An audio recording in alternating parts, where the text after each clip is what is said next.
It's Red Eye Radio. Gary McNamara and Eric Harley talk about everything from politics to social issues and news of the day. Whether you're up late or you're just starting your day, welcome to the show. From the Uniden America Studios, this is Red Eye Radio. All across America, we are Red Eye Radio. He is Eric Harley, and I'm Gary McNamara. Good morning. Thank you so much for being here this morning. Thank you. Thank you. Man, I'm telling you. You ready to go? All right, I'm ready to go. You know, I was thinking that no one can accuse any Biden nominee or anyone who, just forget about just the candidate, anybody who Trump appoints out there, nobody ever could say that any of the Trump nominees are unqualified after listening to Jared Bernstein earlier this year. Oh, my God. Yeah. The chair of the United States Council of Economic Advisors was the chief economist and economic advisor to Vice President Joe Biden, and, like I said, was defending the Biden administration all last year and did not know the reason, because he was asked the question, why do we even borrow any money if we can print it? And he didn't know the answer. Yeah. And he's the former chief economist and economic policy advisor. Yeah. Well, but over the years, we've really kind of come to the conclusion there are many, many, many clueless individuals in high-powered positions. That's why we always tell you, well, if because we'll get the call. Well, I'm just a truck driver. I'm just a, custodian. I'm just, no. Don't do that. Because it implies that they know better than you. Just make sure update. Biden appointed Bernstein to the Council of Economic Advisors in 2021. In February 2023, nominated him as the chair. Mm-hmm. And by the time we got to April of 2024, and he was asked that question, he had no idea why the United States borrowed money instead of just printing it up. If you have the ability to print up the money, why do you borrow it? Remember him mumbling all over the place? Right. So don't ever call anyone from any other administration ever as being unqualified after that performance. This is the guy that doesn't know why you just don't print money instead of borrowing it? Because that was such a dumb question. The question came from somebody who's completely clueless on economics. Oh, yeah. Right. Of course. It's almost like why don't you jump off the cliff? Because of gravity. Yeah. Just asking the question, knowing what the answer is. But that was somebody who was just. But if you're seriously asking that question, then you're completely clueless on gravity. That's like, But Bernstein, it's like no idea. Couldn't tell you why. One of the basics of economics, especially when it comes to governments, and he had no idea. Couldn't answer the question. Well, he's not informed. He doesn't know that the money actually grows on trees.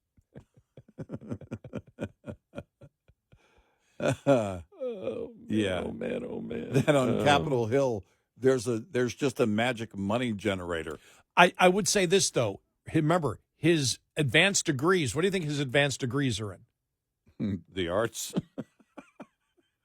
Not kidding. What? He's got no economic background. Social work, social welfare and social work. Well, is what his degrees are in. Right. Which is that's an Obama era type of hire.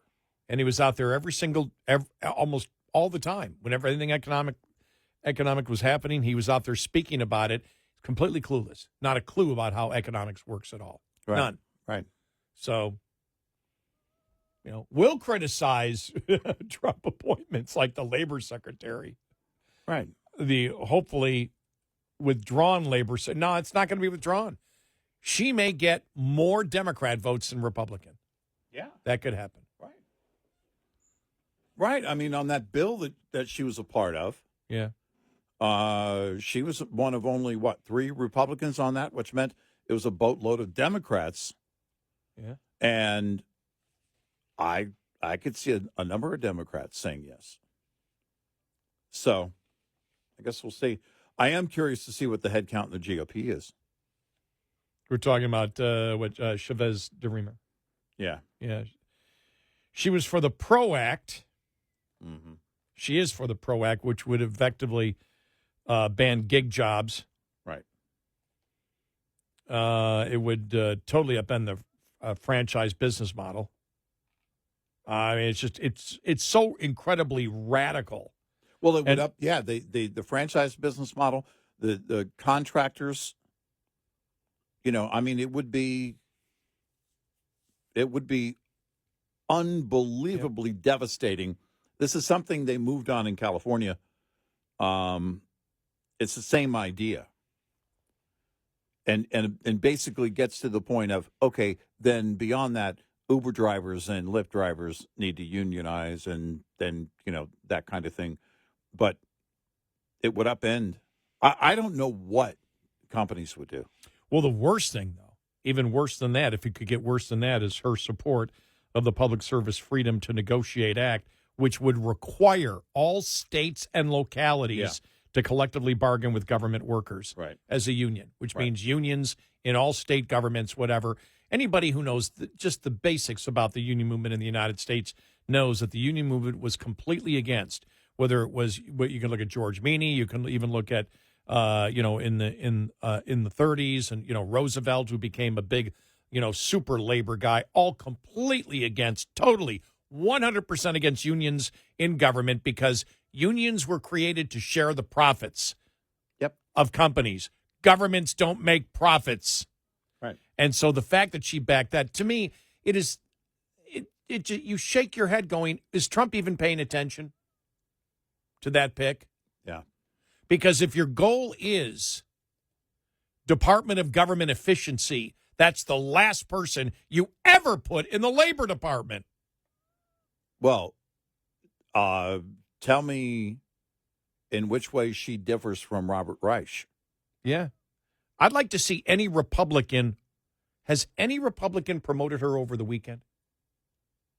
I didn't see that. I would like anybody to make the case that since Trump picked her, it's the right pick. Right. On her background. Right. You can't do it.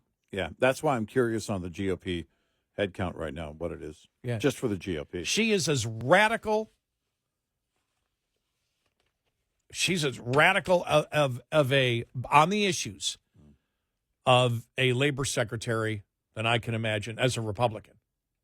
Yeah. Right. In a Republican administration. Well, and when we talk about labor secretary, the ability, again, administratively, what she would be able to do. Because if you pick her, which Trump did, then I have to assume Trump would back her on major moves. You pick her for a reason. To appease the unions because they didn't. Which means you want to move. They didn't endorse anyone. Right. Which means that's the way you want to go. That sort of blows your Department of Government Efficiency if you're promoting someone in the Labor Department that believes that all governments must be forced to collectively bargain with unions. Right. As Wall Street Journal put, that's a recipe to turn Texas, Florida, and other GOP-controlled states into fiscal basket cases like Illinois, California, and New York. Yeah. For she's the worst pick that Trump made by far. Yeah. Yeah, by far. By far. Yeah. And I don't know what companies would do if she comes in, if she gets enough Democrats on board, Which where she just might. there should be some noise about this pick from Republicans, and I think everybody's afraid. Why else? Why hasn't there been an uproar over her over the weekend? There wasn't. Right. You saw it from the normal conservative outlets, but you didn't see it from anyone, any Republican. Go, what the hell are you doing here? Mm-hmm. I saw it, but you're talking about the normally reliable, doesn't matter what the Republicans are saying today, we're still conservatives. And I'm not talking about never-Trumpers, because never-Trumpers have become out-and-outright far-left liberals. Mm-hmm. Yeah. Have they not? Yeah. Yeah, no, good God. Yeah. Bill Kristol got pounded. Well, I'd rather be in the party of I can't think of the transgender congressman. I'd rather be in that party than the party of Mace. It's like somebody wrote. Wow. Yeah, we agree. We agree you should be there too. We would rather you be there too. Yeah. Exactly. It's like what? Yeah. No, I am curious about what the GOP headcount is. Is the approach, all right, we'll just wait until the confirmation happens.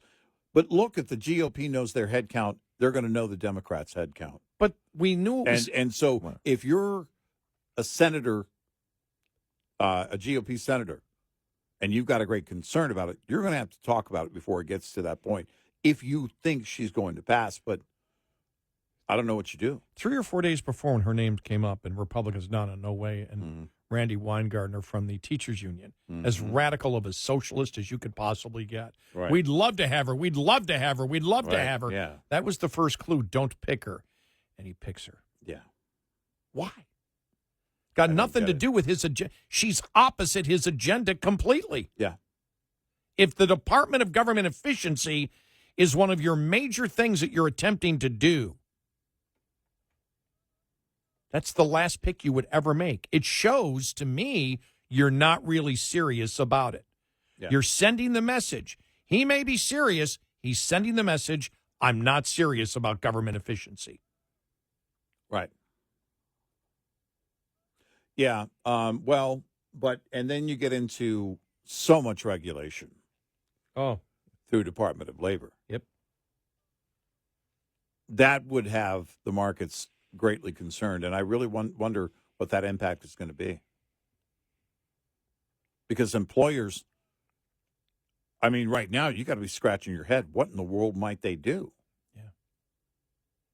What a horrible pick. Yeah. 866-98-RED-EYE. This morning's USDA Farm Report is brought to you by House Products. Tested, trusted, guaranteed since 1920. What story does Friday's USDA Cattle on Feed report have to tell? The main story that we see right now is that placements are still very strong, despite the fact that cattle inventories are relatively tight. USDA livestock analyst Michael McConnell says producers continued to place more animals into feedlots during October, 5% more than October a year ago. It appears that strong prices for feeder cattle, as well as strong demand for beef, is continuing to encourage producers to place their cattle in feedlots and have them fed out for beef production. Yes, like they say in the detective shows, follow the money. USDA says 750 to 800-pound feeders have been averaging $254 a hundredweight. And that's about 4% higher than what it was last year. And last year's prices were pretty high as well. Gary Crawford reporting for the U.S. Department of Agriculture. This report brought to you by Cenex Fuels and Lubes. Lines open for your calls. 866-90-RED-EYE on Red Eye Radio.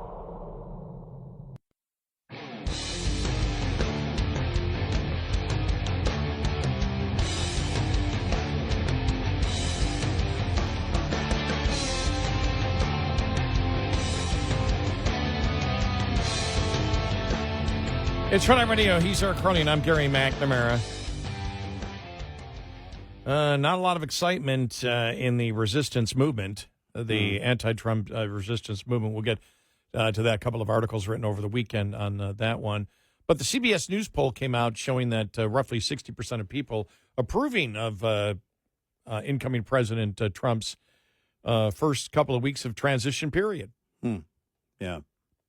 Now, when it comes to things more specific, this is really interesting. And understand that this is a poll that was done by CBS YouGov that polled not registered or likely voters, but all Americans. Okay. So I would believe that there would be a greater number of people that approve of the Trump, because I think if you're against illegal immigration, if you're against the immigration process in this country right now and what Biden did, you probably were more likely to vote in this election. Yeah, right.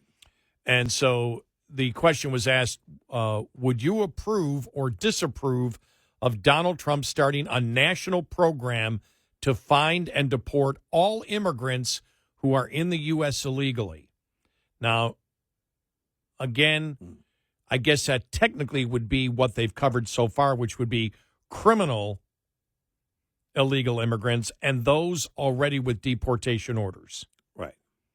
Because they've already said they're not going after people that have temporary legal status from the Biden administration. Right.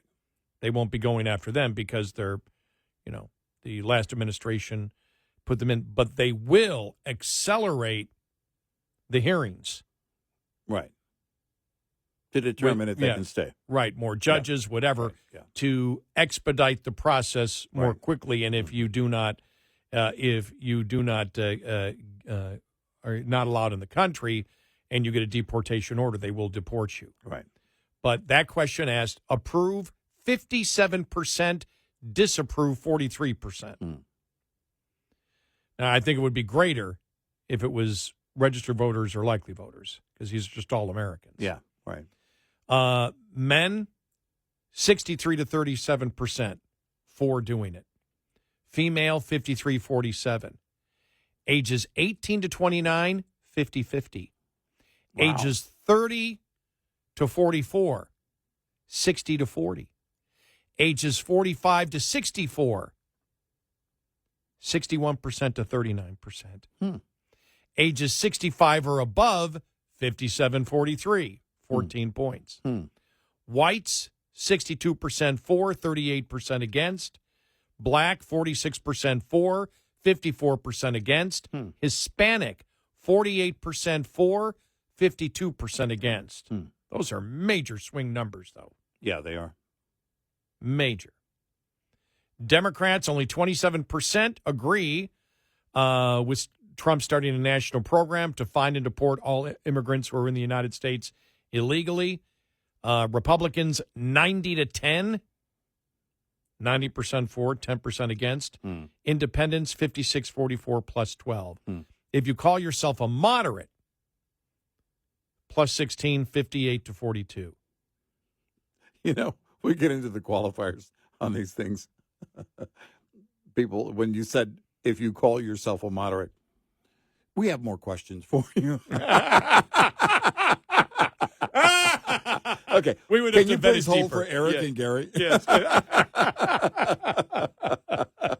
So you say moderate, huh? So what does that mean? No, you make exactly. a great point. You're a moderate, but you do not wish to uphold the laws of immigration in the United States. Right. How are you a moderate How if you are don't you want a the law? moderate? Do you believe the law is wrong? Do you want open borders? Yeah. If you say yes, everybody should be allowed in, you're no longer a moderate. Exactly. You've lost the moderate seal of approval, the red eye moderate seal of approval. Yeah, we're here to certify your moderation. Or strip you of it. One way or the other. Right. We will decide. Joe Manchin is not a moderate. He's a moderate. He's a boat captain. Exactly.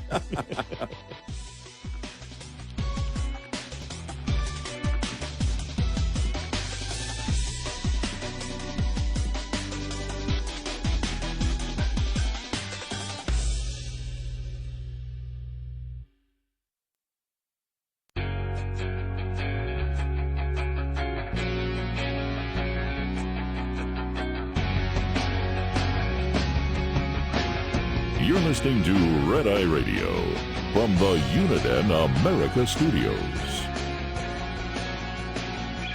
And he's Eric Harley, and I'm Gary McNamara.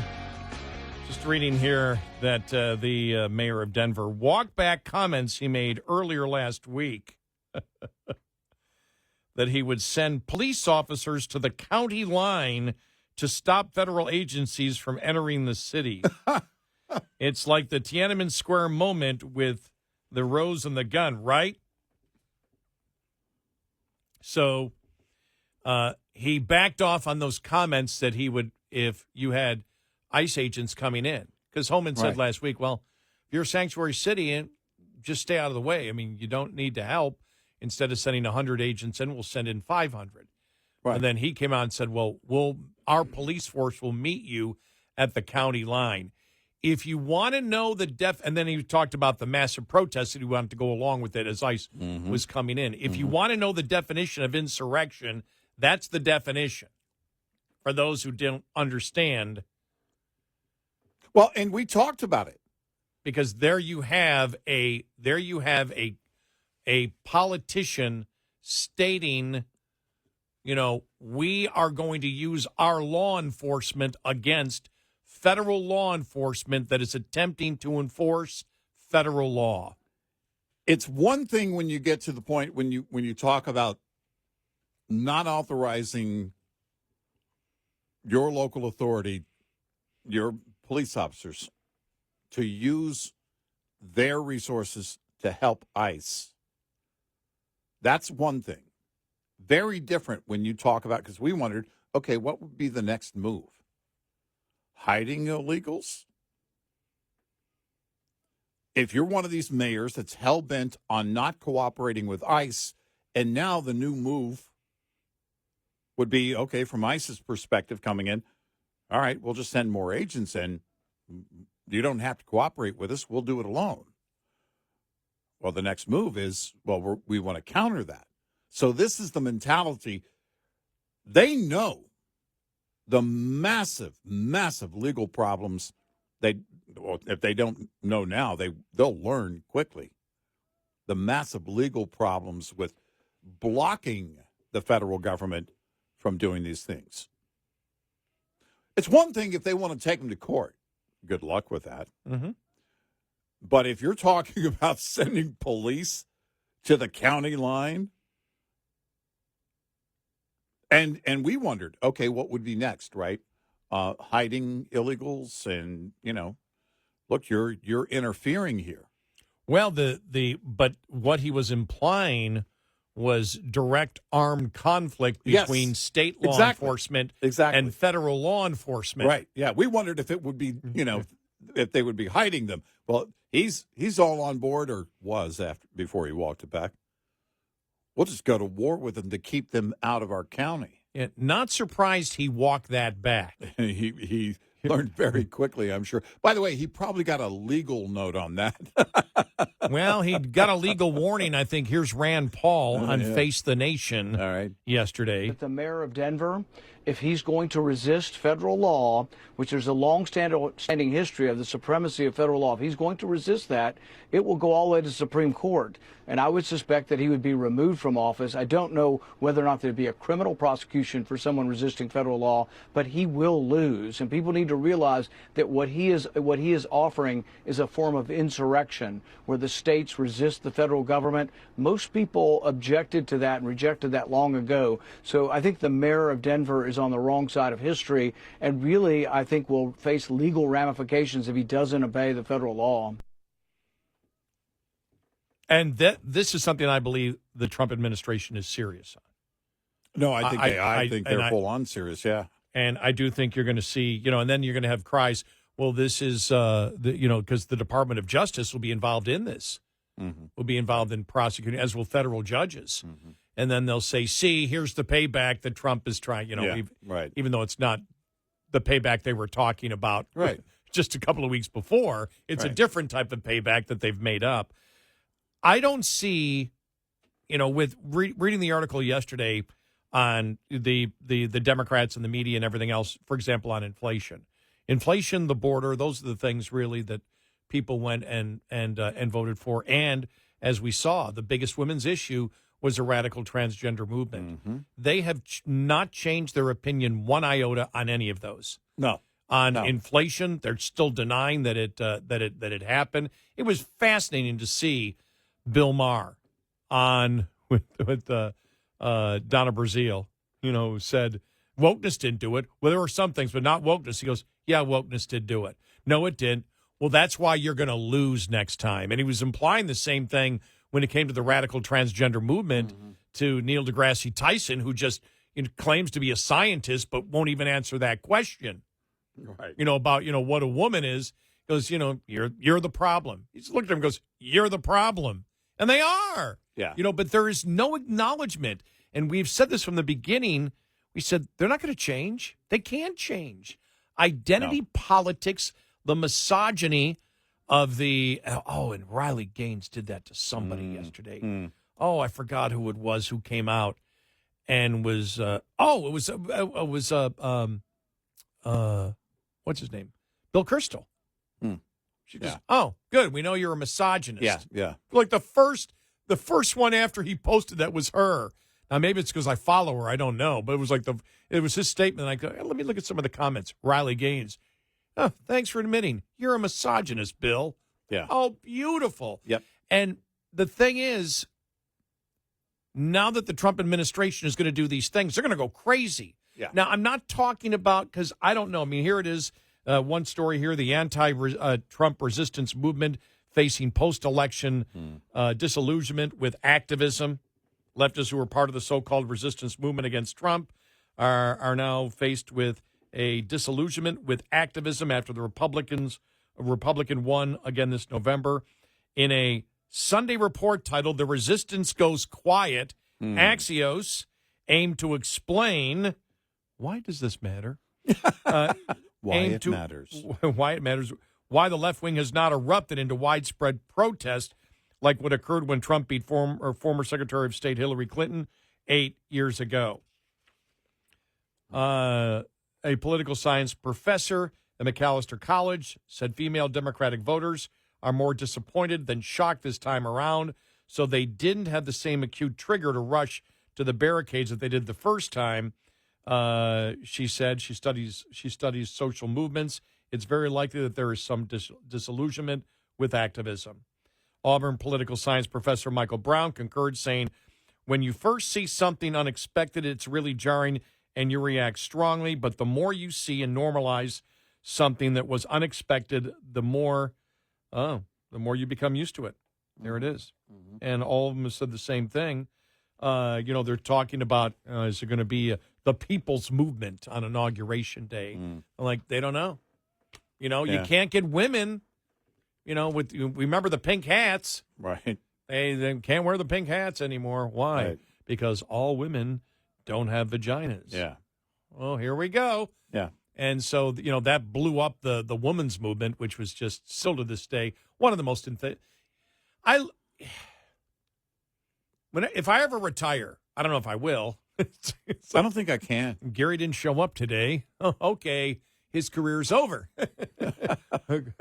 Call the morgue.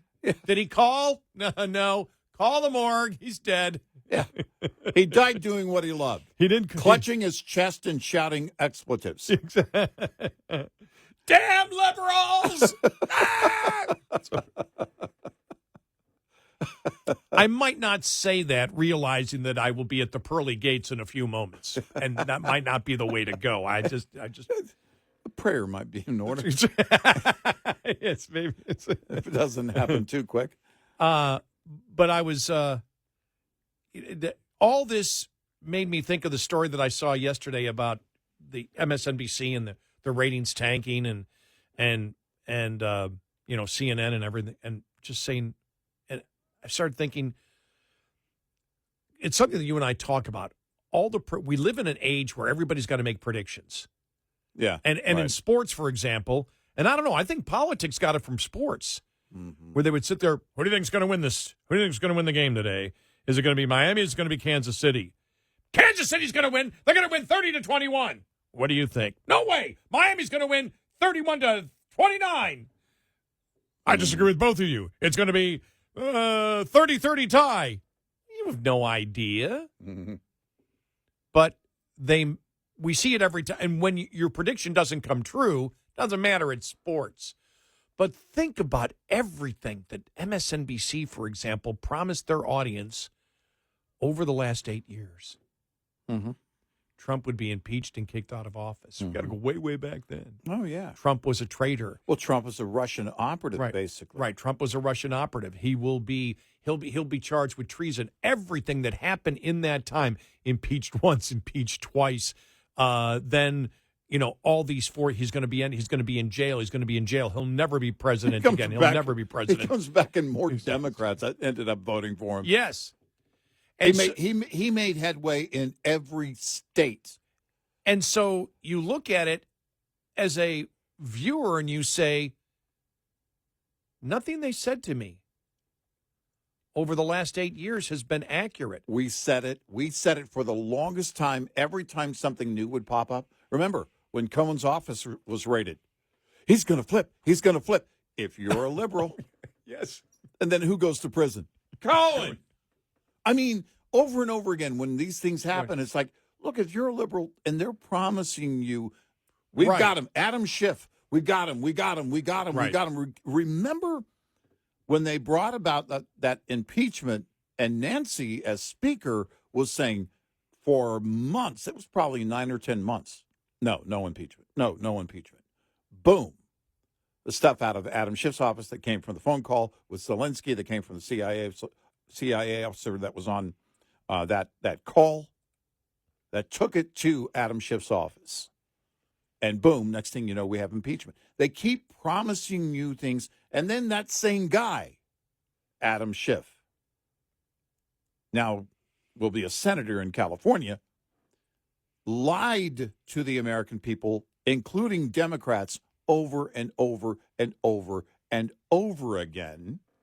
And by the way, had proof of the whole thing of, the Russian collusion thing and promised that, and it was nothing. It turned out to be a nothing.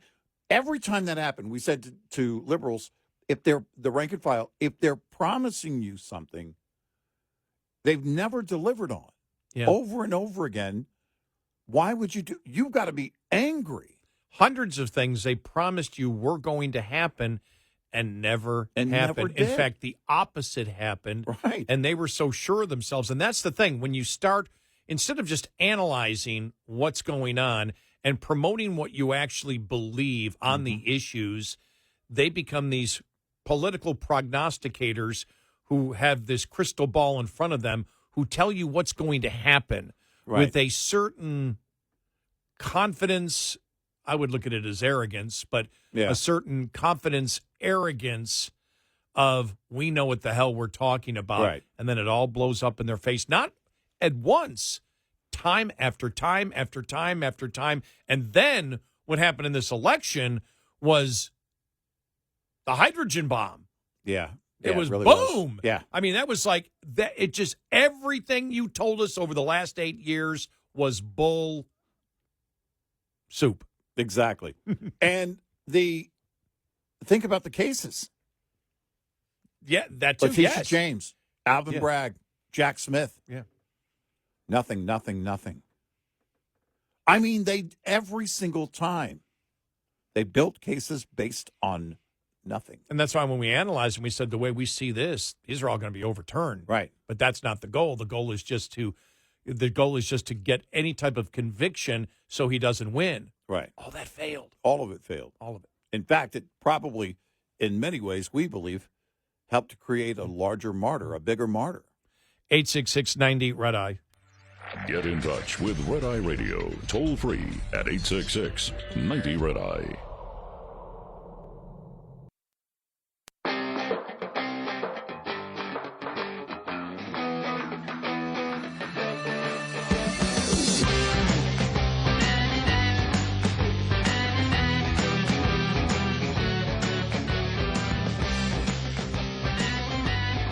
It's Red Eye Radio. I'm Gary McNamara along with Eric Harley. I can see the big resistance protest in Washington on January 20th.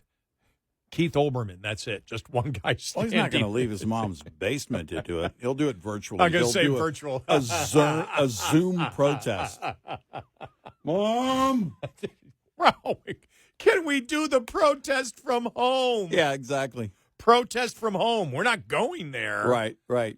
We don't go places anymore. Right. There won't be any No. actual disruption. Right. Because you'll all be in the same place, the virtual place.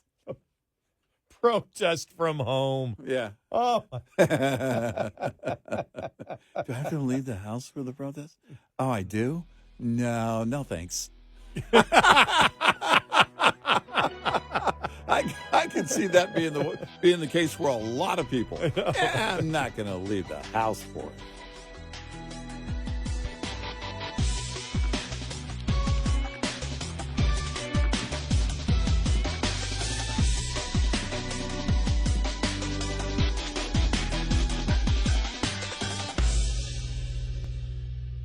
This is Red Eye Radio on Westwood One.